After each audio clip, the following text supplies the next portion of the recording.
Trump इस शासनकाल में फुल कब्जे के मूड में हैं। ऐसे में अब ट्रंप ने किस देश पर कब्जा करने की बात कही है, जानेंगे इसे। वहीं दिल्ली चुनाव की वोटिंग में आज क्या क्या हुआ, एक नजर उस पर भी। इसके अलावा 12 बार वोटिंग के दिन मोदी तीर्थ पहुंचे, 8 में से 6 मौकों पर बीजेपी सत्ता में आई। ऐसे में आज दिल्ली में वोटिंग और महाकुंभ में मोदी। नमस्कार, खबर प्रधान शो देख रहे हैं आप और मैं हूं निवेदिता।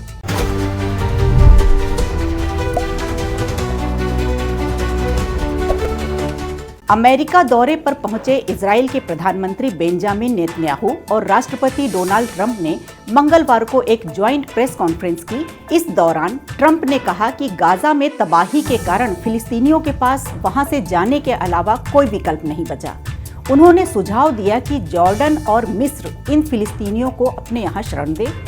इसके बाद अमेरिका गाजा को अपने कब्जे में लेकर रीडेवलप करेगा। ट्रंप ने कहा, गाजा को फिर से बसाने के बजाय फिलिस्तीनियों को किसी नई जगह पर बसाना बेहतर होगा। अगर सही जगह मिल जाए और वहां पर अच्छे घर बना दिए जाएं, तो ये गाजा लौटने से बेहतर होगा। नेतन्याहू ने ट्रंप के इस प्लान का सपोर्ट करते हुए कहा कि ये प्लान इतिहास बदल सकता है। इजरायली पीएम ने कहा कि उनके गाजा में 3 मकसद हैं। पहला, बंधकों को आजाद कराना, दूसरा, गाजा में अपने पहले से तय मकसद को पूरा करना और तीसरा, हमास की सैन्य ताकत को पूरी तरह खत्म करना। उन्होंने कहा कि हम तीनों को हासिल करेंगे, लेकिन प्लान कितना भी सही क्यों ना हो, जब तक वो दोनों पक्षों को समझ में न आए तो सब फेल है। आपको बता दें कि जैसे ही ट्रंप ने अपनी बात रखी, वैसे ही हमास ने ट्रंप के इस प्रस्ताव को तुरंत खारिज कर दिया। हमास के वरिष्ठ अधिकारी सामू अबू जुहरी ने कहा, अमेरिकी राष्ट्रपति का ये बयान गाजा में अराजकता और तनाव बढ़ाने का नुस्खा है।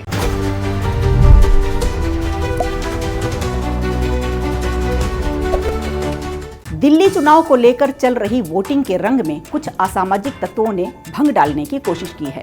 दरअसल दिल्ली विधानसभा की 70 सीटों के लिए दोपहर 1 बजे तक 33.31% वोटिंग हो चुकी थी। सबसे ज्यादा 39.51% मतदान नॉर्थ ईस्ट दिल्ली में हुआ। ये भाजपा सांसद मनोज तिवारी का संसदीय क्षेत्र है। राष्ट्रपति द्रौपदी मुर्मू, LG-VK सक्सेना, विदेश मंत्री S जयशंकर, मुख्यमंत्री आतिशी और राहुल गांधी वोट डाल चुके हैं। इसके अलावा प्रियंका गांधी ने मां सोनिया और पति के साथ वोट डाला।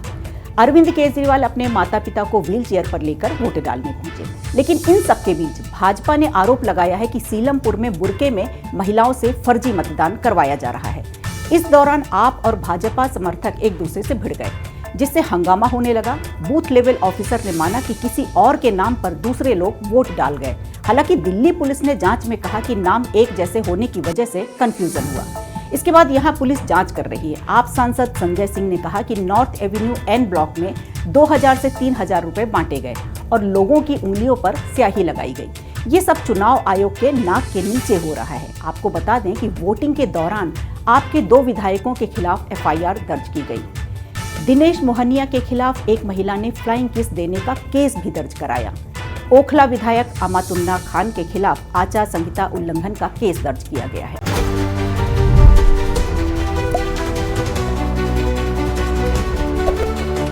चुनाव से पहले पीएम मोदी की तीर्थ स्थल पर जाने की परंपरा रही है।